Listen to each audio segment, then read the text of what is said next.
Welcome to Film School Dropout. My name is Ben Friedman, host of this show, and I hope you've been listening, but if not, I'm glad you're here for this episode, Raging Bull. What is there to say about Raging Bull to introduce it? I mean, it is one of the most famous movies of all time. I have it here, Criterion Collection, 4K. It's one of the most famous, most acclaimed movies of all time. It features probably the signature Robert De Niro performance, written by Paul Schrader. I started saying directed, but realized I was trying to say written. So it's written by Paul Schrader, directed by Martin Scorsese. This comes out after New York, New York, which is a kind of just a big kind of flop for Scorsese, especially critically compared to Taxi Driver. Comes out with The Lost Waltz in between this, which is a documentary musical film, concert film, I should say. And then Raging Bull happens, and it's all history from there. So who better else to talk history than with Isaac Feldberg, who, if you get the guys do not know Isaac Feldberg, will get ready for a treat because he's one of the smartest, one of the just most insightful film critics working today. He's insightful, he is knowledgeable, he's fast wit, he just is an extraordinary writer, and he is a great just explainer of concepts. He has just an aura of him that when talking with him, I'll be completely honest, I was pretty overwhelmed where I'm just like, I gotta step up my game because this guy's just, he's wiping the floor with me. He made me bring out my best, and I hope it's my best. For those of you who, again, don't know Isaac, he is a film critic. You can find him at rogerebert.com, Pace Magazine, The Playlist, Boston Globe. He's all over. Follow him. He is an exceptionally bright young gentleman, and I'm so honored that he would give me 2 hours to talk Raging Bull. It really means the world to me. And get ready because he comes in swinging, and I'm just trying to follow pace. So thank you, Isaac, for joining me on this episode, and we're going to be right back with Raging Bull.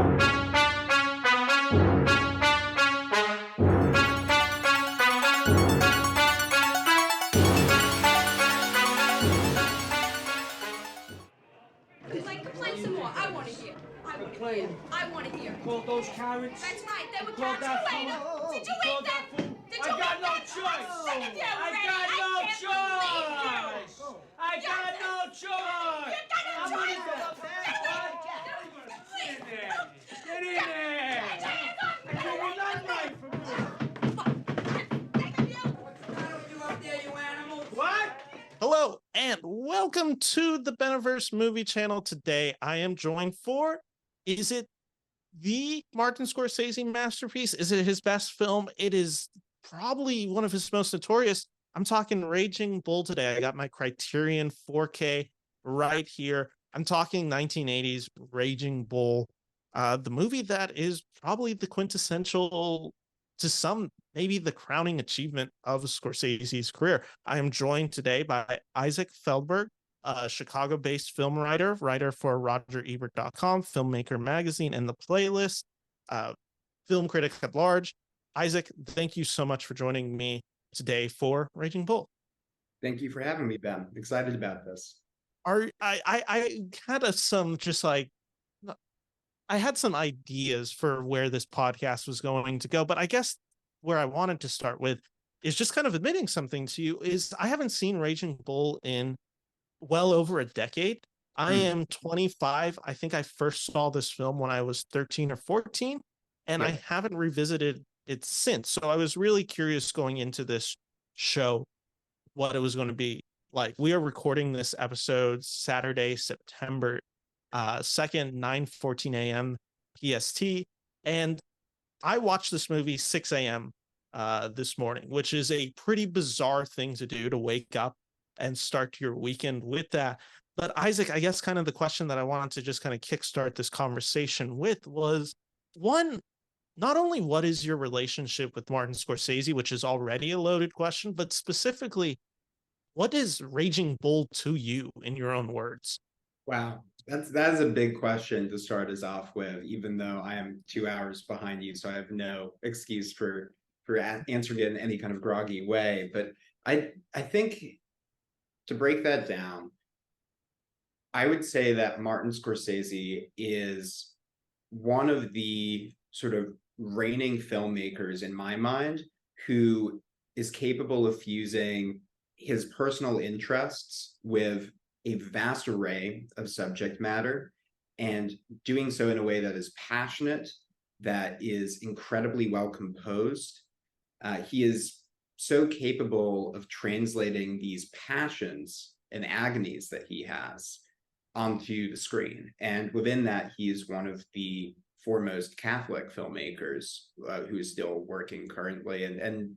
I think that Catholicism, that upbringing of his, really permeates so much of the work that he does. And I think in thinking about Raging Bull, you've got this film that represents the agony portion of that, the passion as well, of course, but this was a film that was made at a very dark and dangerous time in Scorsese's life. I mean, he was brought this material while he was recovering from a cocaine overdose, and he was just gripped by a lot of demons at this point in time. And I think that he could not have related to this character of Jake LaMotta at any other time in his life as exuberantly and as deeply as he did at the point that Raging Bull was created. And I think that when you see this movie, you see Scorsese at his most passionate, at his most pained, and he's channeling so many of these existential questions of how to be a man, how to deal with inner violence, how to deal with addiction and impulse. And it's all up there on the screen. So I think, to me, when I look at Raging Bull, I see Scorsese reflected back in a very direct and harrowing way.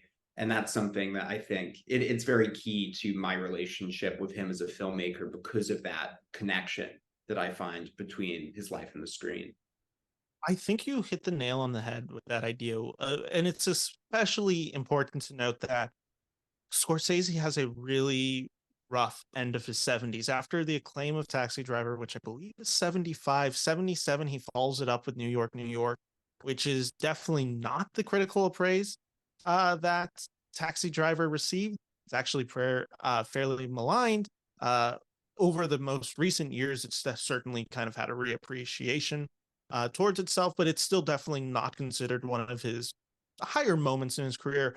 Follows that up in 1978 with what you mentioned, which was this cocaine overdose, along with what is maybe one of the best, if not best, concert films of all time, with The Last Waltz, Right. which comes out that year.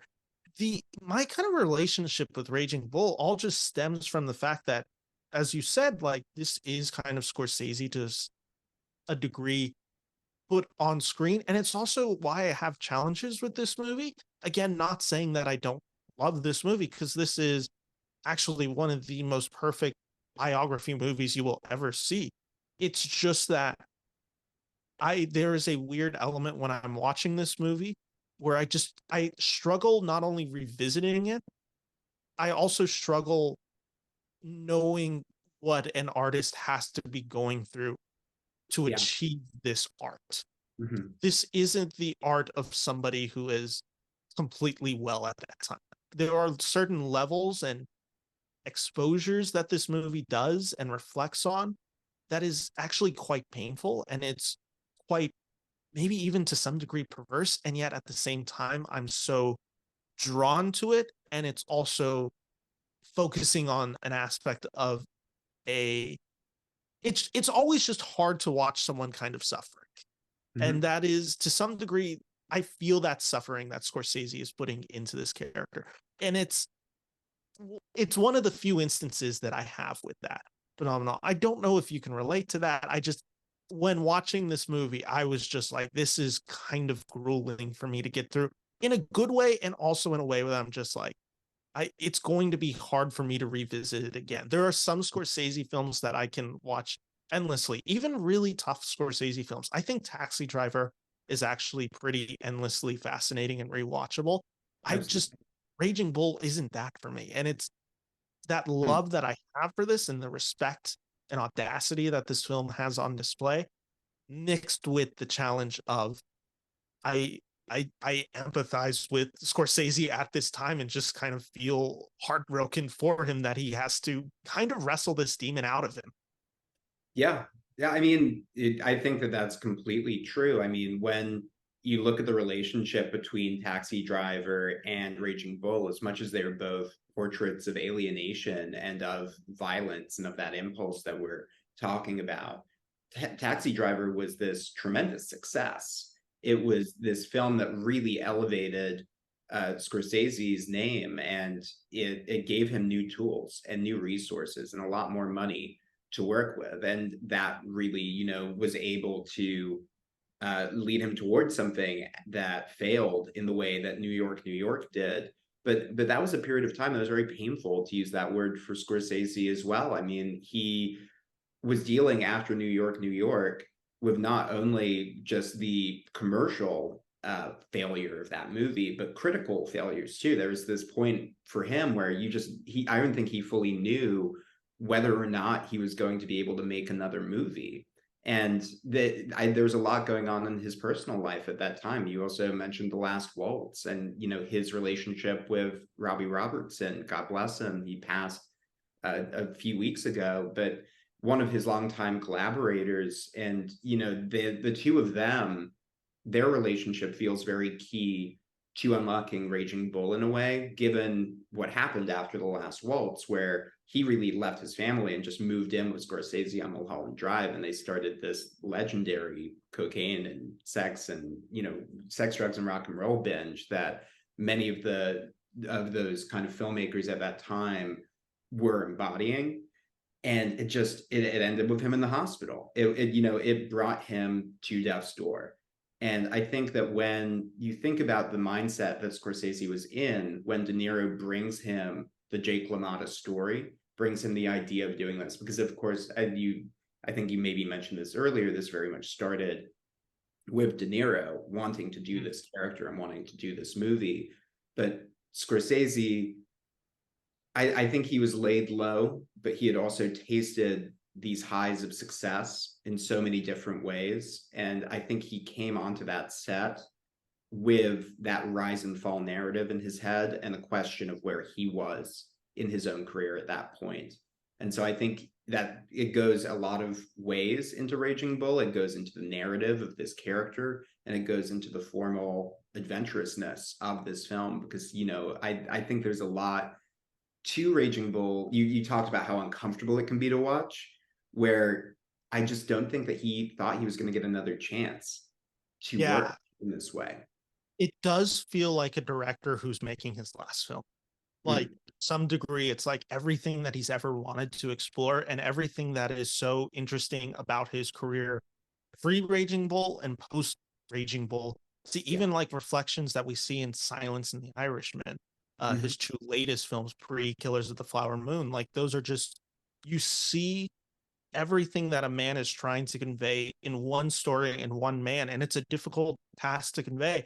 And we talk about Scorsese, and I'd want to make sure, I should say, that like there are three kind of holy trinity collaborators on this movie. We have obviously Martin Scorsese. We have Robert De Niro, who I believe gets the script back in 1973. Basically, I think he's reading it on the set of The Godfather Part 2. I want to say that's something I read, but I'm not positive. The timelines would match that. And then the third one, and this is a little bit more complicated because what exactly his writing role on this film was, it's kind of debated to some degree, but it's Paul Schrader, who is credited as the screenwriter of this film, along with I'm blanking on the other name for this. I'm pulling it up right now. Well, who was it? Martin. Yeah, along with Martin. And Schrader comes in for, it sounds like essentially a page one rewrite of this story. His script is not fully realized in this movie. He has some really out there ideas and scenes that De Niro and him kind of clashed on. And ultimately, I think the De Niro version of it is probably more, but it is this holy trinity, and excuse my bad pun, but like of collaborators coming together and making something. It's the push and pull of filmmaking that makes film I think all the better. I don't think this film works if it is all fully Scorsese's demons, all fully De Niro's interest, and specifically interest in older actors like Brando, and all Paul Schraderisms, for lack of a better word, on a character, to say the least. Schrader. So he comes in later in the process of writing the script for Raging Bull. It starts really with that book, which is Jake LaMotta's memoir. And to talk about, just you were mentioning the number of collaborators who were involved in this film, and you've even got like John Turturro in the background of a certain of a scene. But like, talk about Italian American excellence. It is this wave of filmmakers. They are hungry. They're up and coming. They are telling this story of someone who was a very fascinating figure to that community and to their community. And I think that you can see a lot of the way that Raging Bull comes out of Mean Streets in that sense, and in terms of the world that they were depicting and the characters, and especially the spiritual and emotional tensions of that community.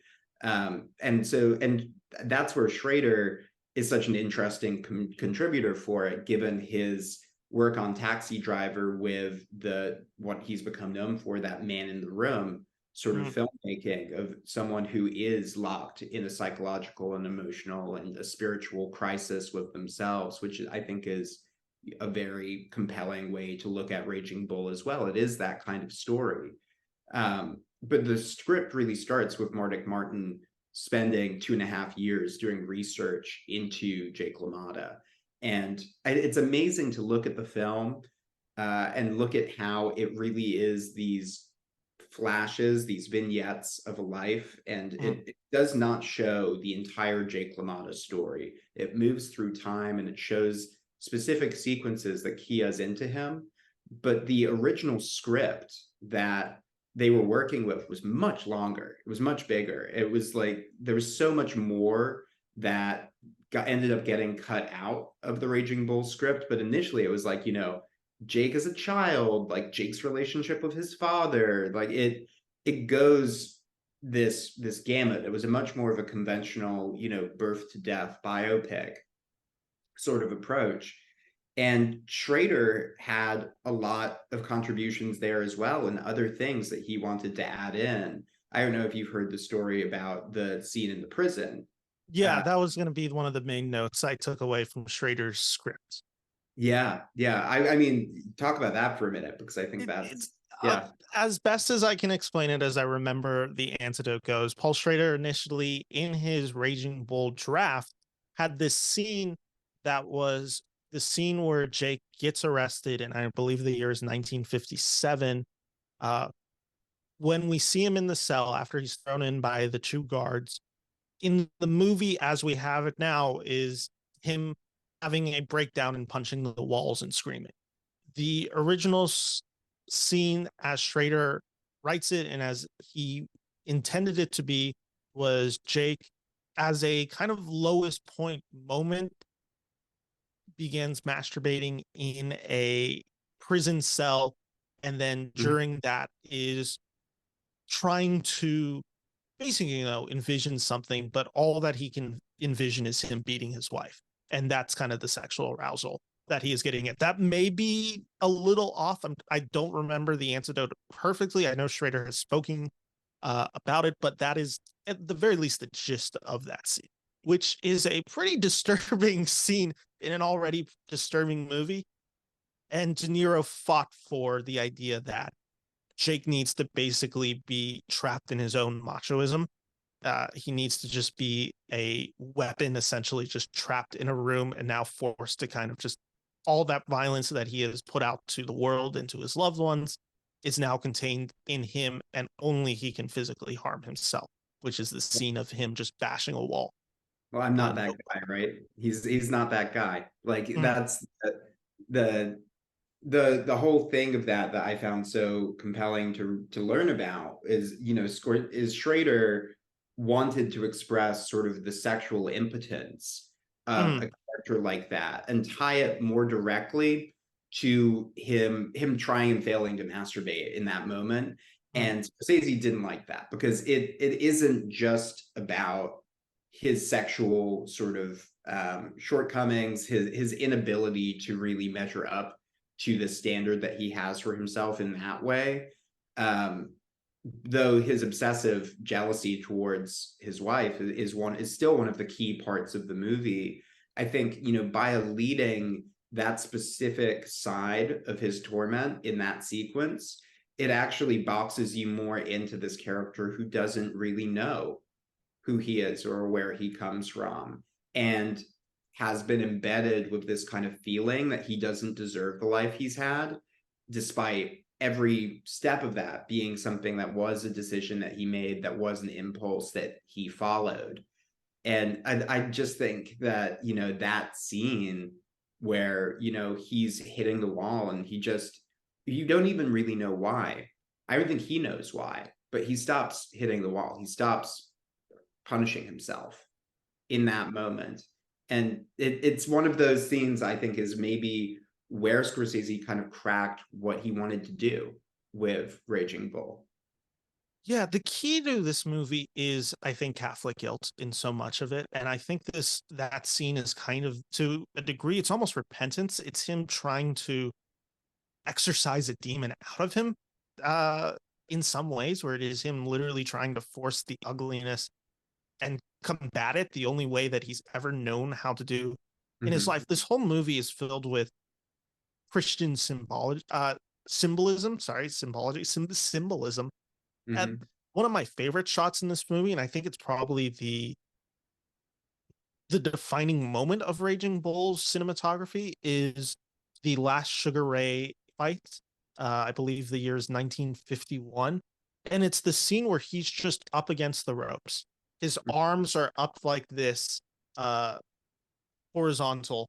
Watching it, you're like, that is very much the look of Christ on the cross. And it's this guy, just Sugar Ray, just beating the living crap out of him, and De Niro as Jake just taking it, and almost like it is him to some degree. The ring is his Catholic church, and this is his confession box. And everything that happens to him, it's the reason he can't get knocked down is because he needs to face penance. Yeah, I think that's a powerful idea. He's either Jesus on the cross, or he's someone who's spent his whole life thinking that he is Jesus on the cross. And yes, yeah, that's like, I think the tension between those two ideas is something that is very, I think, key to Scorsese as a filmmaker. It's something that he even pokes fun at in a lot of his films, like, Wolf of Wall Street as well, with this guy who just, I think his characters, to a degree, to this Catholic guilt idea that you're talking about, are very much martyrs of their own making. Yeah, it's especially like prevalent with this collaboration between Schrader, De Niro, Scorsese. The Taxi Driver is completely filled with that idea, the same idea that you presented of a man who believes himself to be something that he's not. King of Comedy is another guy who's just in full belief of himself being something grander than in reality he is. And it's a display of male toxicity. It is a display of imperfection. It's also just a full-on display of someone refusing to get help. And that is this whole struggle. It's a really fascinating performance from De Niro. I'll be honest, I wrote this piece a few weeks ago for the magazine that I write for, one of the magazines that I write for, and the editor asked me to just write about my 12 favorite films, or the 12 best films as I saw them. And I was listing what I knew Scorsese was going to make the list somehow. And the answer that I ended up putting on, I was trying to think, I'm like, do I put Goodfellas on? I love Silence. Like, which one do I end up putting on? And I actually ended up putting on The King of Comedy for what I just believe to be Scorsese's most cynical film, De Niro's most deranged performance. And then while rewatching Raging Bull this time around, what I was just absolutely in shock with the De Niro performances, the De Niro performance in juxtaposition with Travis Bickle, with Rupert Pupkin, is the willingness as a performer to just go, fully ugly. There is nothing savoring about De Niro in this performance. It is such a raw, authentic, so violently disturbing of a performance that it's one of those ones where you watch it, and again, your kind of idea of when watching is like, is De Niro okay? Is this guy like, is he all the way with us right now? And I don't think he is in Raging Bull. I think this is truly the case of a performer who is so bought into this character that he literally did just become Jake for a few months. It's possible. I mean, that's hard to say. The degree to which his method acting really, overtakes his life. That's something that probably De Niro's family and friends will have an interesting perspective on in a way that, we can't really judge even from watching Raging Bull, but you certainly feel it in the physical transformation of the character. It's a terrifying performance. I completely agree with you about, just how staggering it is to watch him in those moments.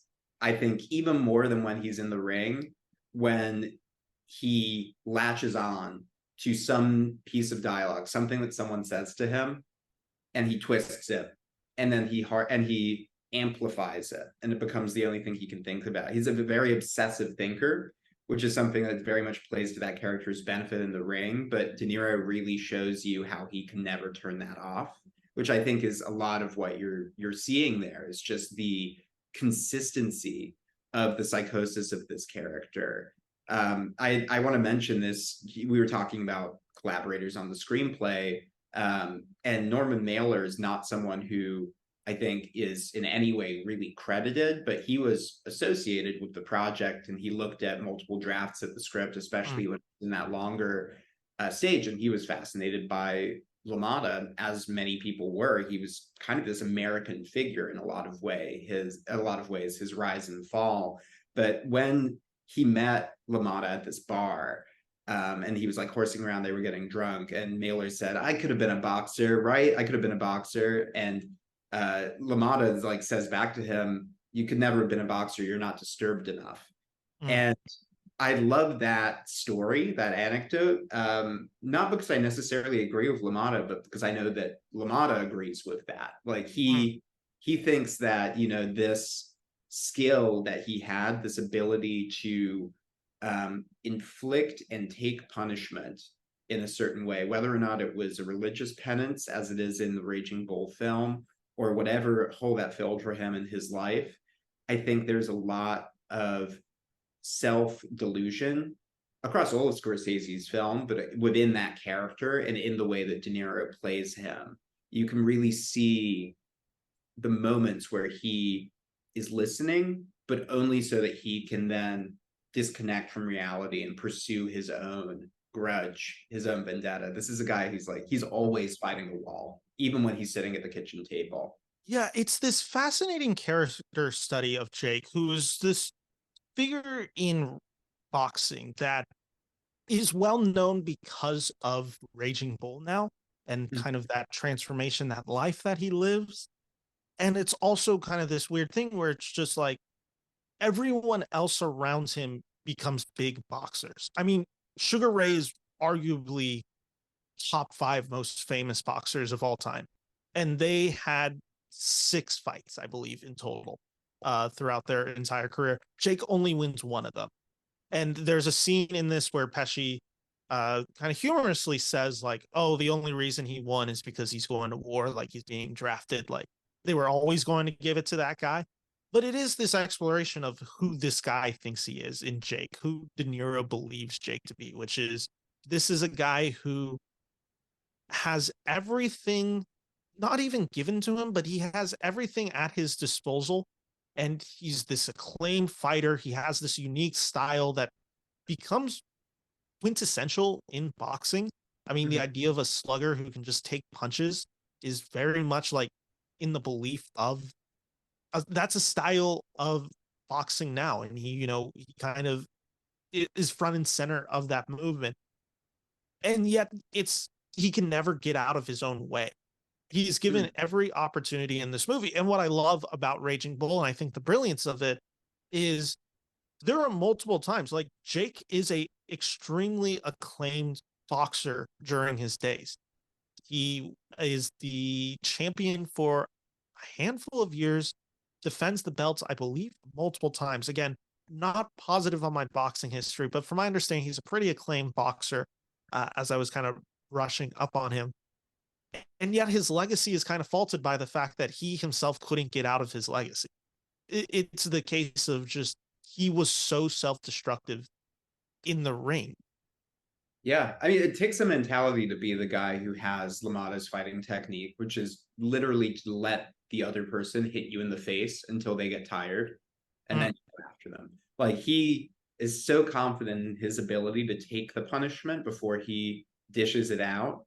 It speaks to someone who really either sees themselves as a martyr or just sees themselves as a bull, as someone who is an animal. I think that one of the best scenes in the movie is that extended sort of tracking shot where you're following Jake into the ring, and he has this leopard the covering on him, and he's pouncing. He can't wait to get in there. It's like the beast is out, and he's being led to this one place where actually the way that he lives his life makes sense. And it's so interesting to consider what you're talking about in terms of Jake LaMotta's life, because he was someone who found the place where he could be the kind of person that he was, or the kind of fighter that he was, but he couldn't find any place for that outside of the ring. And that, I think, is one of the tensions of the memoir that he wrote later in life. That was the initial material, which went a lot further than Raging Bull does in depicting, for example, the abuse against his wife that he dished out. Like, there's a part in the book where he rapes his wife, and Scorsese didn't want that in the movie. He also, with his first wife, he didn't want to include scenes that had him brutally beating her, because him flipping the table, you understand what a violent house that is just in that one motion that he does. And I think that Scorsese didn't want the movie to get caught up on that. But I think that there is this element to which it is, it's shadow boxing. It's this guy who cannot beat his opponents quickly enough because they're everywhere. Because it's everyone who could ever doubt him, could ever betray him, could ever be close to him. And so I think that there's a side of that fighting technique, a side of that acceptance of punishment with the understanding that you'll then dish it out, that is very key to understanding the character and key to understanding the film. And it's key to understanding Scorsese's connection too, as someone who at that point was, also his personal life was completely imploding at that point when Raging Bull was coming together. His relationship with Liza Minnelli had ended. He was married to Julia Cameron at that time as well, who's completely destroying a lot of the happinesses in his life and putting a lot of it up his nose. He was, really significantly ill in a lot of ways. And I think that he put a lot of that death drive and that impulse towards self-destruction that you were mentioning into the film at a time when, by the way, this is the other piece of it, and this is all at a time right after Rocky. Yeah, that was my next point. Everyone's looking at boxing movies, and he's like, although it's two sides of it, it's like, how do I differentiate, but also how do I get at something a little bit more existential about what this boxing thing actually is for this guy. Yeah, it's so key to understanding Raging Bull is the fact that Rocky comes out in 75, I believe, 75, 76, one of those 2 years, mid 70s. And Rocky Balboa's fighting style is the exact same as LaMotta's. It is get hit in the face, wear out your opponent by just taking the most brutal of punishment, and then persevering to win at the end by just outlasting. And what's so interesting is in Rocky, it's a celebration. It's the going the distance, the perseverance. And that's how Stallone plays that character. In Raging Bull, it's the self-destruction of a guy who actually wants to get hit in the face. I think that's the difference between Jake and Rocky. Rocky just accepts that he has to get hit in the face to win. To Jake, to some degree, it's maybe even a fetish for him where he's just like, I have to get hit in the face. Like, I have to do this. It needs to be something done. Because for him, sex is violence. And it's the only place where he feels connected. I think that that's a key part of it. To your point, I think a lot of this movie is about a guy who's a fighter but not a lover, and Mhm. Rocky is about that question of can you be both a fighter and a lover. So one of them is this, commercial crowd pleaser, and the other is one of the most harrowing character studies that came out of the 80s right at the beginning. And it was like to that point, I think that the Madonna horror complex is absolutely a thing in the relationship between Jake and Vicky. Uh, it's also very prevalent at that time as well. It's very prevalent to just the attitudes of good old American masculinity at that point in time, to have this, the wife who bears your children and puts up with your abuse, and that's how you know you're a man. And there's a lot of violence in those communities that I think is very hereditary. I think this is a lot of the area where we get into what's implied by the film and the violence as outside the frame in their upbringing and in just the life and the neighborhood that they lived in and the people that they were around. The Salvi character, the mafia connections that are kind of lurking at the periphery of this family.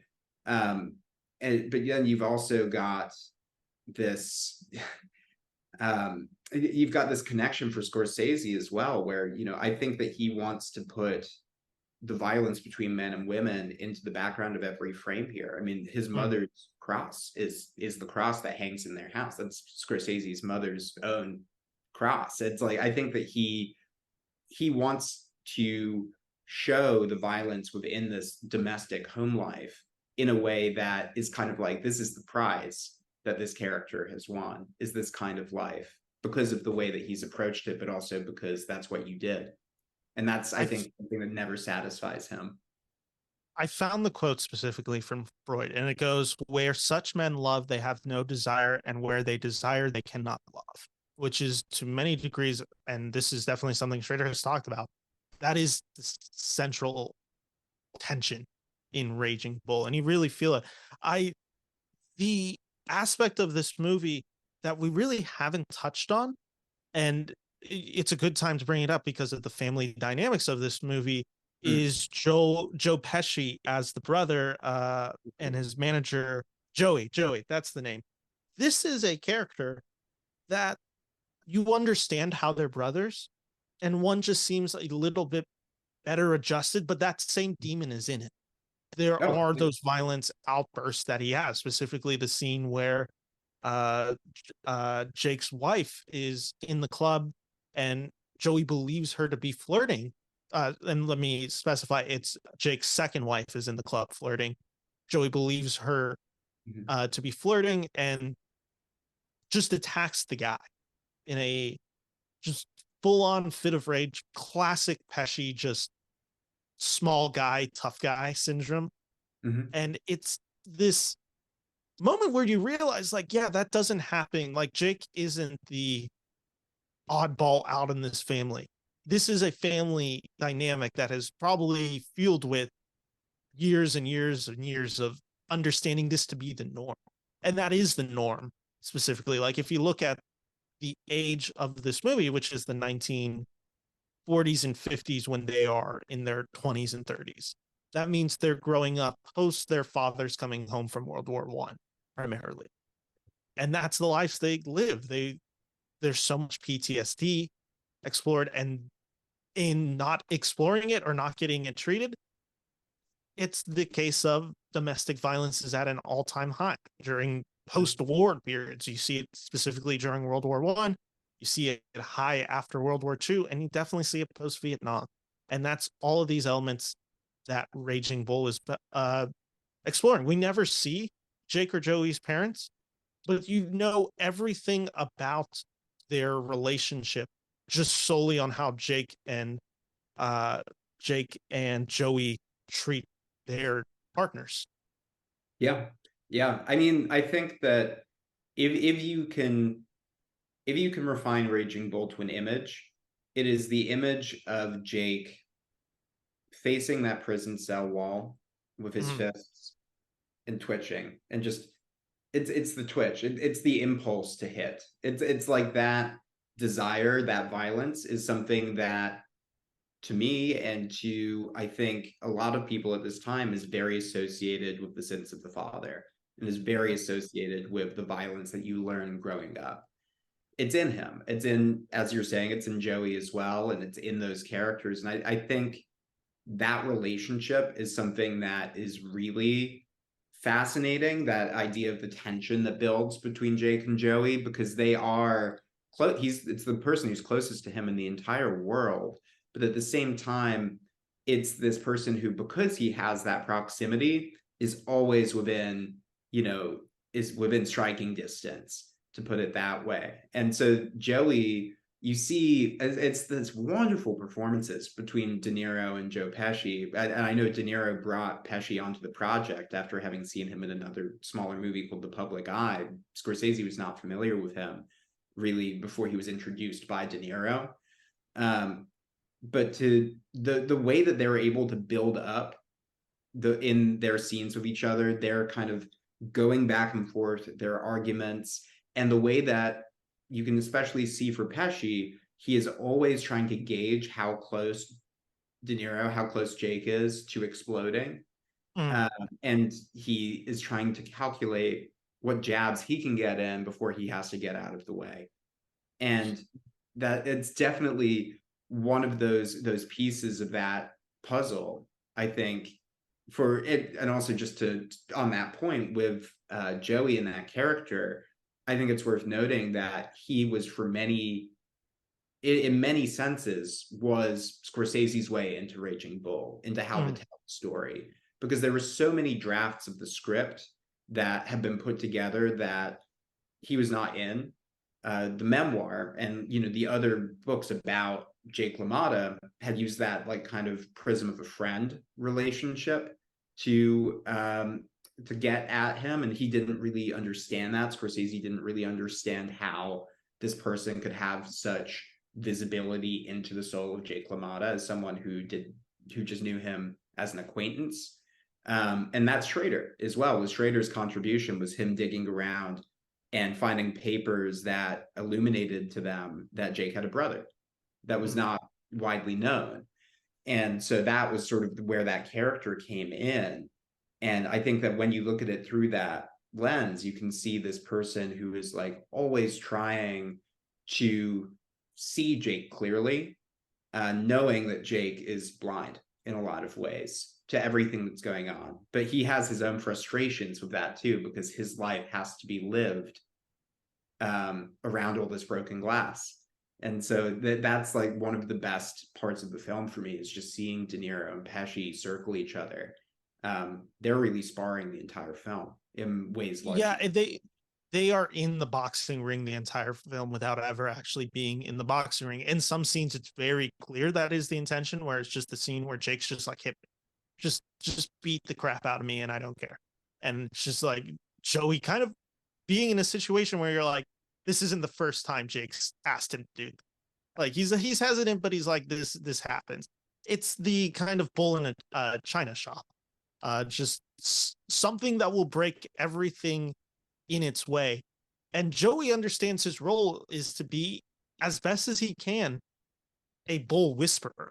Like, okay, I need to get this guy in as much control as I can, while also knowing that this guy is completely unstable. And Joey's very much aware that his brother is not a safe person. He is so aware of how violent he can be. Again, it's the upbringing factor of this movie.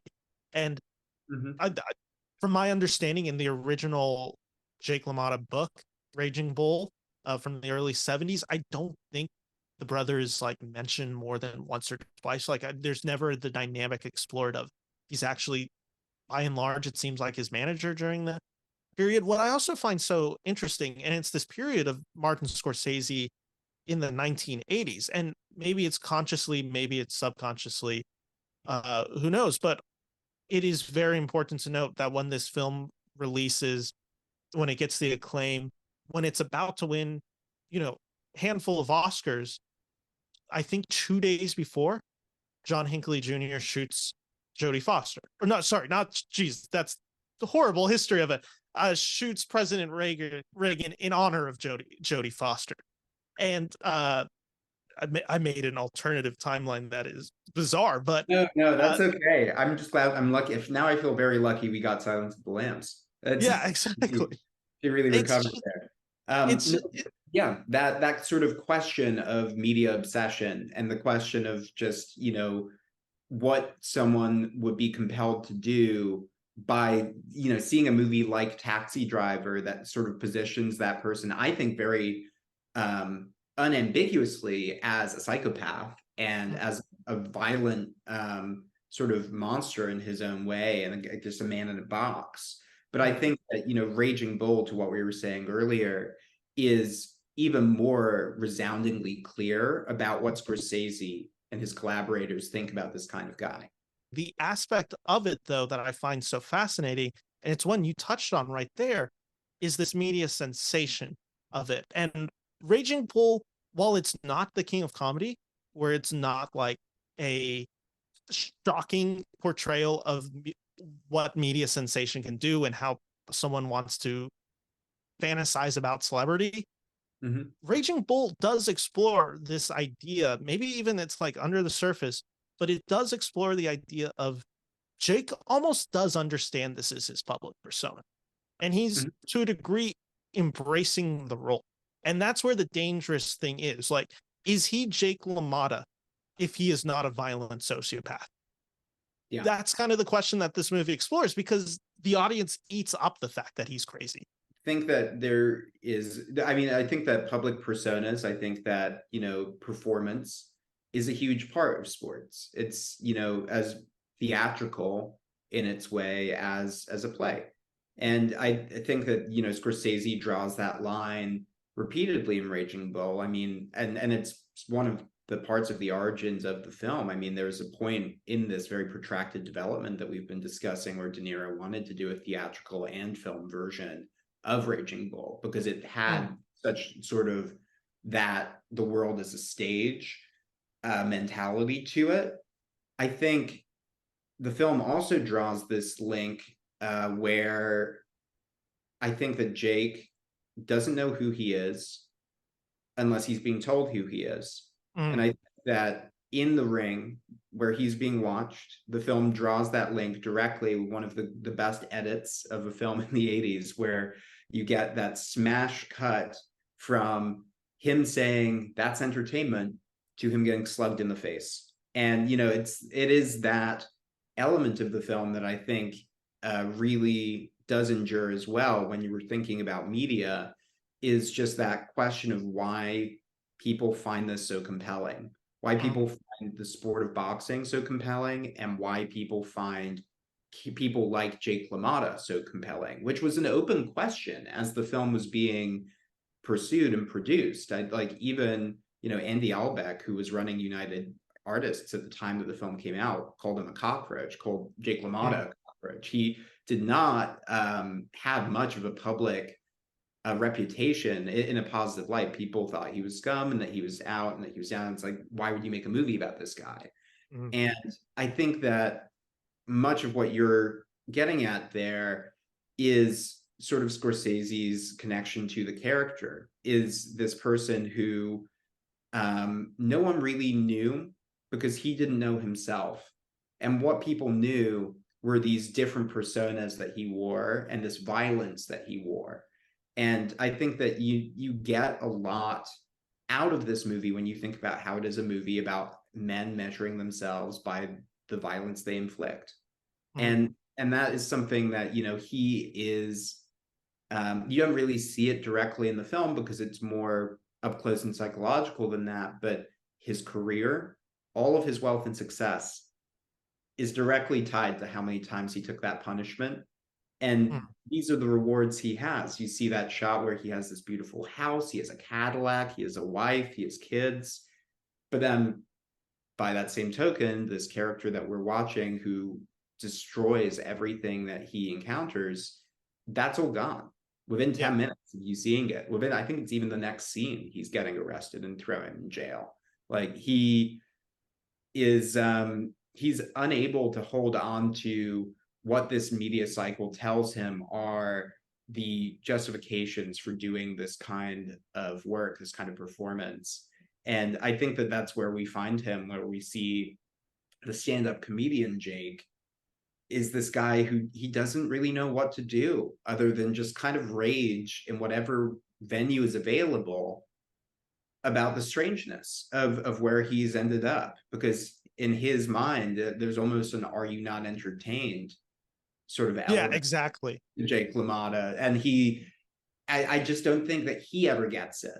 I don't think that he gets it really until that moment at the end of the movie where he looks at the mirror and looks at himself, and there's that moment where he just seems like he has reached some sort of resolution, if not any kind of if not any kind of salvation, if not any kind of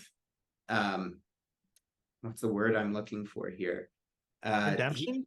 Redemption. Yeah, exactly. He hasn't found that, but he's found some sort of peace with the person that he is. And I think that that moment where he looks in the mirror is really one of the first times that you actually see Jake in that moment of stillness, in exactly actually existing in the life that he has and not constantly straining for some sort of obsession or some sort of jealousy or some sort of entitlement that he believes will clue him into who he actually is. But it's a very lonely movie. I think that's the other thing about Raging Bull that really makes it memorable for me in Scorsese's work, is the degree to which this is a devastatingly lonely movie about a guy who is always fighting himself, so much so that he can never see anyone who is in front of him, let alone his opponents in the ring. Is this idea of the persona, right? And what's so interesting about this film is Jake understands himself to be an entertainer, even to the point where he has to throw his first match. He's so comically throwing the match. Like in that scene, there is no black or white of he's throwing the match. He barely puts his hands up. It is so clearly almost him telling the audience, hey, I'm throwing this match and like, I'm getting fucked here. Like that is essentially it. And he's almost doing it as a way for maybe to his way, like see it as the audience being like, hey, just know, like, I don't want to be doing this, but I'm being forced to do this. Like, I don't want you guys to think I'm some sort of wuss. Like, I need you to know that I'm just getting beaten up here for your amusement and that they are making me do that. Like, it's such, and it's the part that Joey, his brother, just confronts him about that. He's like, you couldn't have at least put your hands up for like throwing a few jabs. And it's the thing, it's this character of Jake. He can't do that. It is so self-inherent for him not to, if he throws a punch, he's going to throw a punch as hard as he can. And there's this moment of it, this idea that you spoke of, a lonely movie. It's so fascinating when you juxtapose it with Taxi Driver, which is truly a man who is isolated, versus Raging Bull, which is a movie about a man who actually has what should in theory be a support system and people who love him that he self-isolates from.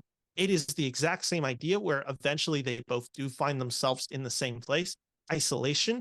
It's just that one only knew isolation by existence where the other one self-isolated himself. It's the parallels of those two. And it's the ideas of, and I think it's the incredibleness of having collaborators working these two movies together in De Niro, in Schrader, in Scorsese. It's just so endlessly rewarding to explore those ideas. And I think we actually, I've done not a great job of exploring the female characters of this movie, and they are quintessential. There too.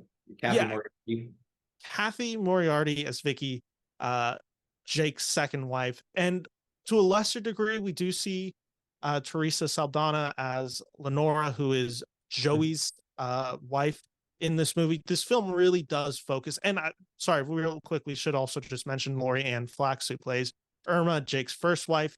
We only see her in a You want your steak? That's an incredible scene, the steak Yeah, scene. it's Yeah, such a key scene also to just understanding this movie, which is all you yeah. need to know about him is this isn't something that just came out of him. This was how he treated all women in this movie. And Oh, people. Definitely women. Yeah. it is no mistake that Jake and Vicky start getting together when she's 15. Because in Jake's mind, he has even more power because she's underage. Mm. It's a Kathy Moriarty in this film playing Vicky, who I believe she is 19 when this movie is shot. I think that's great. Mhm. It's an incredible performance, and it's an incredible performance of restraint because everyone around her is to a degree a lunatic. They're all raging. They're all Joe Pesci screaming.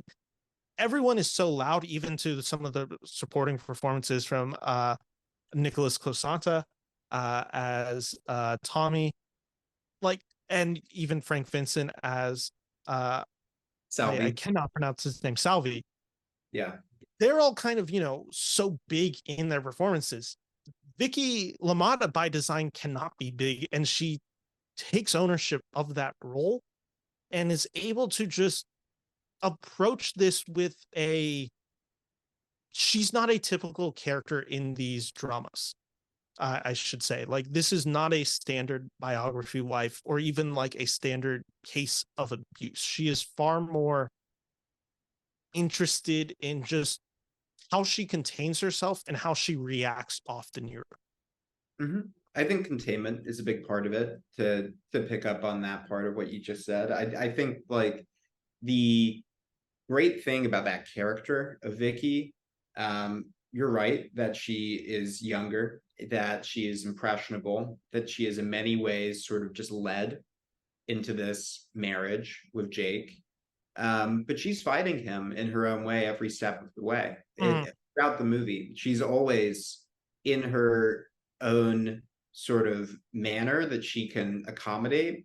She is trying to maneuver around Jake. She's trying to avoid the worst of his violence, to curb it in certain elements, and eventually to protect her kids. She's really, moving around him and exhibiting extraordinary bravery, extraordinary restraint, and almost, a saintly element, I would say, which is something that I think I associate with that character a lot because of how connected she is to water. You see her in that opening scene where she's dipping her feet in the pool water, and it's this almost like abstract image of just those feet moving in and out. And similarly, she is just, throughout the film, I think, in either in the rain or just in some ways kind of tied to that idea, as if she represents this kind of rebirth or this kind of life that Jake can't really appreciate. He can't see. It's implied that he can't satisfy her sexually, which is where I think a lot of the jealousy of that character comes from, the sense that he knows on a certain level that he's failing his wife, and that maybe she should be stepping out on him, and whether she is or not, like that agonizes Jake. It drives him insane, and she becomes, by the end of the film, this symbol of the life that could have been.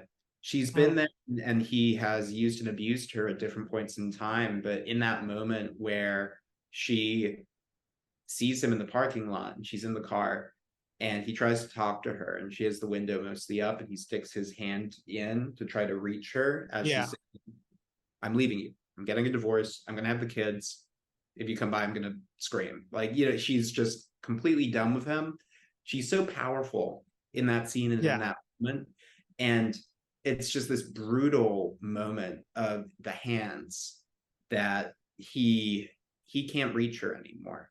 I think there's so much in this movie. I know that Scorsese was a student of Bresson as well, and so there's a lot of hand imagery across his films.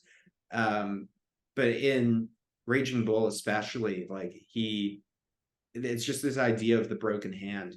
This guy who he can't reach anyone else, and he just is so bent on destroying the instruments that would allow him to do that, to reach anyone else. And so I think that she plays beautifully off of him. And of course, her hands are gorgeous and perfect. And she's just this angelic figure in the movie throughout it. Yeah, and we have to start wrapping up this show, but there were a few points that I wanted to just like bring up with you specifically in this character of Vicky. And that aspect that you brought up at the end where she eventually leaves him, this performance is so fascinating and great to me, like great with a capital G, is because yes, her character starts off as 15 versus a much older Jake. By the time they are married and it's a few years in, you feel her maturity far more than Jake feels his. Like you feel that she now has control of this and she knows who this person is, and she also knows how to push his buttons as best as she can.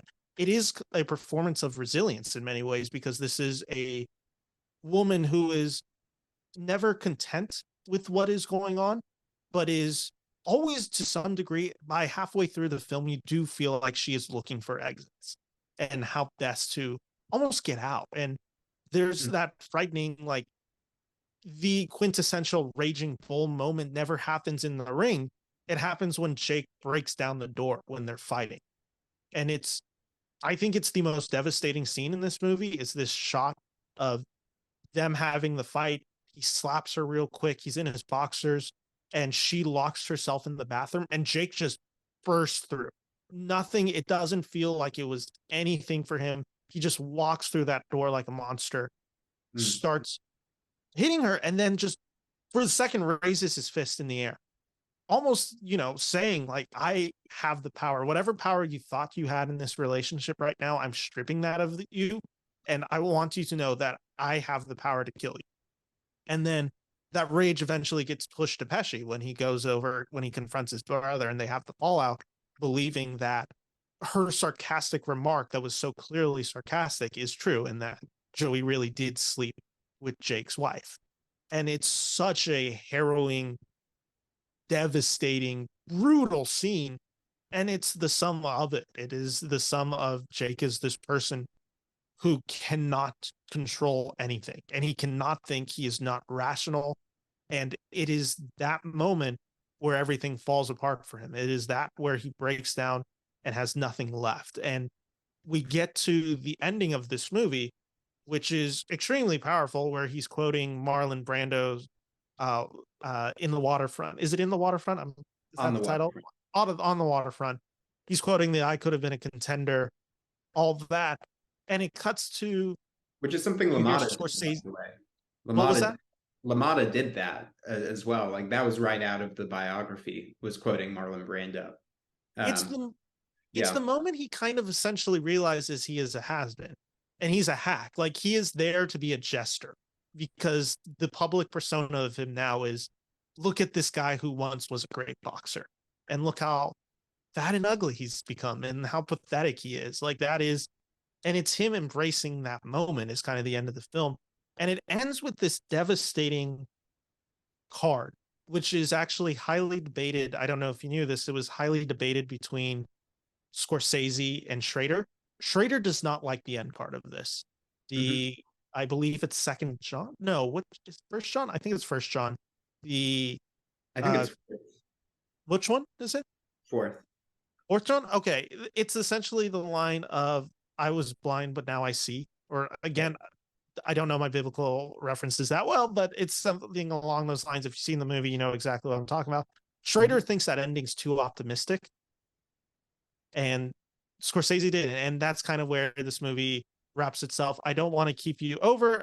So I just wanted to just kind of wrap up that. Do you have any last thoughts on Raging Bull? Oh, I think on that card, the idea of that character, I mean, the whole myth that they're sort of relaying in that is of that sort of that idea of once I was blind and now I can see, of just kind of understanding who you are. And that's why I think earlier I was drawing that line between resolution and redemption, because I don't think that there's any redemption for Jake LaMotta, but I agree. But I think that there's a resolution there. I think that there is a kind of peace and a kind of acceptance of who he is. And I think that the saddest part of that is that his acceptance is of the role. His acceptance is not of some inner clarity that will resolve his violence. It is of a mask that he can wear that justifies it to him. And it leaves him alone, and horrifically lonely. But it just, I think that there is something to that new understanding that he reaches that is also very key to this film, because I think this is a very much a cautionary tale about someone who is consumed by their violence and defined by it and cannot find a way through. And there is just, I understand why Schrader would not be a fan of that card. I think he would find it to be a little bit too leading. I think Schrader doesn't want to draw lines to specific religiosities, but I think that the spiritual dimension of his characters is very internal, but also just imposed by what that internal compass gives them as a sense of the world. So I could see his side of it, where you're giving people a direct line. But the reason I like that card is just because I think it gives you a different insight into the movie than you might have if you're just watching it. It's not the only insight, it's not the only way to look at the story, but it's certainly one path that you could argue that he takes is actually towards the kind of peace that a man like that has, which is another delusion, but at least one that he doesn't have to share with anyone else. It's just the way that he looks at himself. But that last scene, I think, is remarkable. I don't think that we've talked much about the cinematography of the film. There's so much of this film, but like just briefly on that, I just think that Michael Chapman's work on this film is awe-inspiring. I think he made it such a gorgeous, lasting film. You just watched it on 4K this morning. I watched it again recently as well, and it's, yeah, I mean, what a release, what a visually stunning film, and what a dimension of classicism that black and white lens gives this story. I think that if it had been shot in color, we might not be talking about it right now in this way. I think that there's a degree to which the way that Raging Bull looks compounds the elemental nature of the story that it's telling, and it clarifies that for the audience. You can really see an expressivity, especially in that final fight. Oh my God, it's happening. And Creed 3 recently ripped it off, but it's just like, you know, doing that final scene in this completely abstracted realm, because that's all it is for him. It's just this place that he goes almost inside his head when he fights. And I think that the way that the film looks is so key to finding that psychological insight. So that's my last, I think, comment that I would make. And also, of course, just R.I.P. Robbie Robertson, because and another great collaborator who was involved with the film and gave it such a sense of place through the songs that they chose. Last one real quick. Thelma's editing in this movie, especially in the fight sequences, are exceptional. I mean, just some of her best work, some of her most visceral work. It's just a pretty stunning film through and through. And it also, just to speak on the colors, the few moments where we actually see color in the film, there's a montage briefly of them all getting married, the kind of, to some degree, maybe the happiest of the years that we see in Raging Bull. It's served so brilliantly in juxtaposition of black and white. So that's really my thoughts on Raging Bull. So Isaac, questions to end this show. We have 3. They're the same each time. One's actually slightly adjusted for you specifically, but the first 2 questions tied in are: who is an actor who has passed away you would have loved to see work with Scorsese, and who is an actor still living that you would love to see collaborate with Scorsese? I would say for the actor who has passed, the great Philip Seymour Hoffman, of course. I always want to see more Philip Seymour Hoffman performances, and the idea of him working with Scorsese, especially even the Scorsese of the Raging Bull era that we're talking about, I think that would have been seismic. I think that, you know, talk about 2 guys who understand gravitas better than really anyone. Miss Philip Seymour Hoffman a lot, so he would be my choice for the deceased actor, who I would have loved to have seen work with Scorsese. And as for current day people who I think could really do remarkably well in a Scorsese film, it's funny. I would love to see whether Jake Gyllenhaal has the stones. I would love to see whether or not his sort of transformative performance style could be directed towards something as potent as De Niro's was throughout these collaborations with Scorsese. And I love Nightcrawler. I'm not saying anything bad about Dan Gilroy, but I think that Scorsese has that sort of the fire and brimstone that could justify that kind of transformation a bit better. So at first blush, that would be who I would say is Jake Gyllenhaal. And Gyllenhaal's already done that in the sense that he did Southpaw, so we know he can put on the weight of a boxer and look That's the true. part.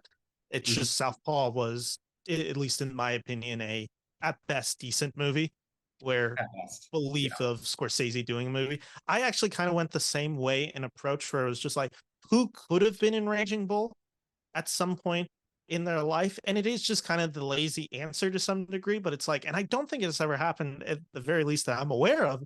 It's like, okay, yeah, we at some point could Marlon Brando have just done it? Like, could he have played this Jake type character? And it's the answer is, well, yes, because he's already done a film similar to that, which literally is echoed in Raging Bull word for word, which we already talked about. So a little bit of an easy answer. I didn't have a great name. My original name, I will say, was Peter Boyle of Everybody Loves Raymond fame. Totally forgot he's in Taxi Driver. Legitimately forgot he's in Taxi Driver. So I looked that up. I'm like, well, I gotta pivot. The second name, I think the Pesci casting is a little harder than I was expecting. And I was like, I need someone who can play a little bit funny, who can kind of have the temper, but can hold it in, but is so good at holding in anger.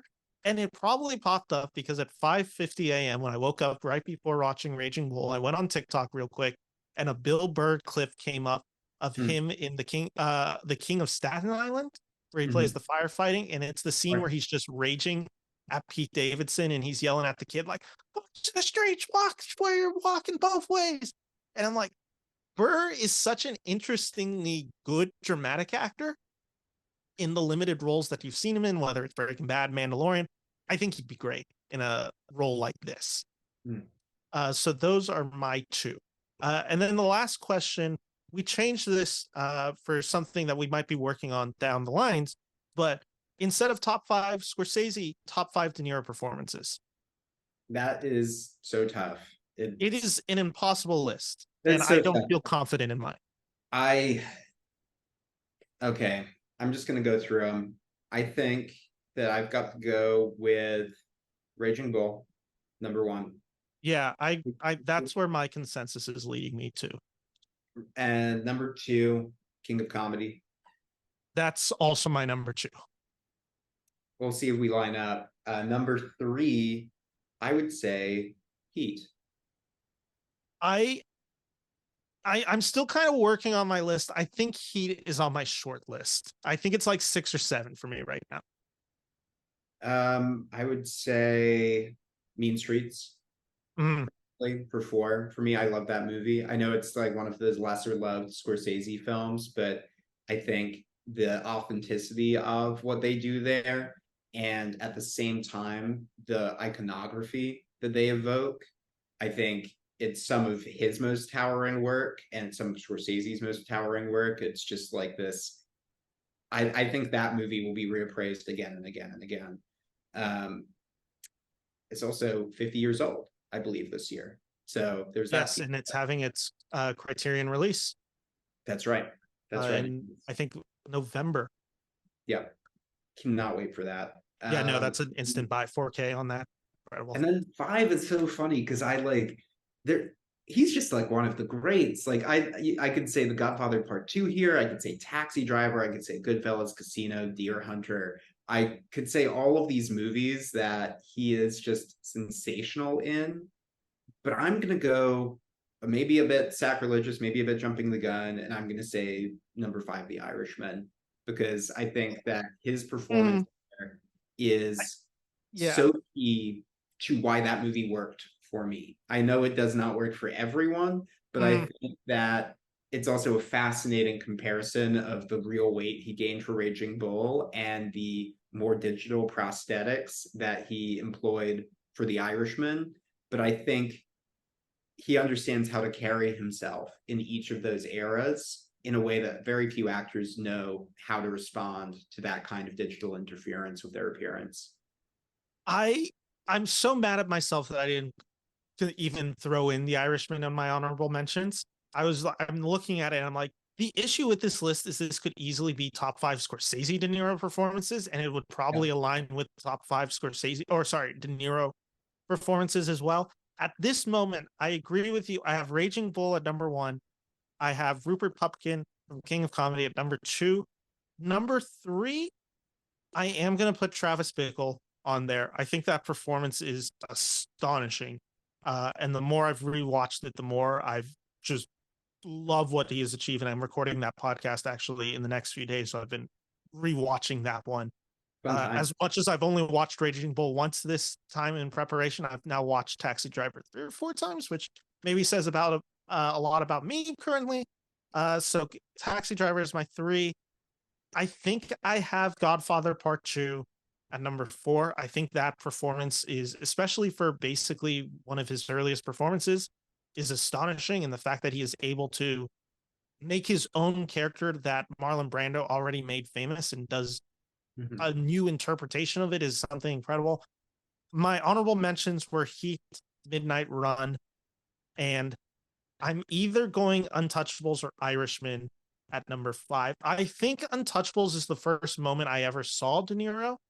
And I already have a lot of Scorsese representation on this list. So I'm going to go Brian De Palma's bloody, maybe a little bit of messy masterpiece, The Untouchables, where he plays Al Capone. No argument. So that's great movie. In my view. Great movie. So that's my top 5. Isaac, thank you so much for joining me. We could have obviously talked much longer about this movie and probably every film in Scorsese's filmography. I just wanted to give you a second before we left to plug yourself, let people know where they can find you. Thank you. Wow, that's actually kind of a tough question right now, given the recent, can I still call it Twitter? I think I can still call it Twitter. If you type in on your phone, Twitter, it will still pop up as X. Yeah, that's funny. I actually have not upgraded the app, so it still has Twitter for me. Is that true? I'm going to hold out as long as I can, see if I can outlast Musk. But my name is Isaac Feldberg. Thank you again for listening to us. This was great for me too. I really enjoyed talking Raging Bull. And Ben, thank you for having me. I write for many of the fine outlets that Ben had mentioned at the top of the hour, including RogerEbert.com, The Playlist, Pace Magazine, Filmmaker Magazine.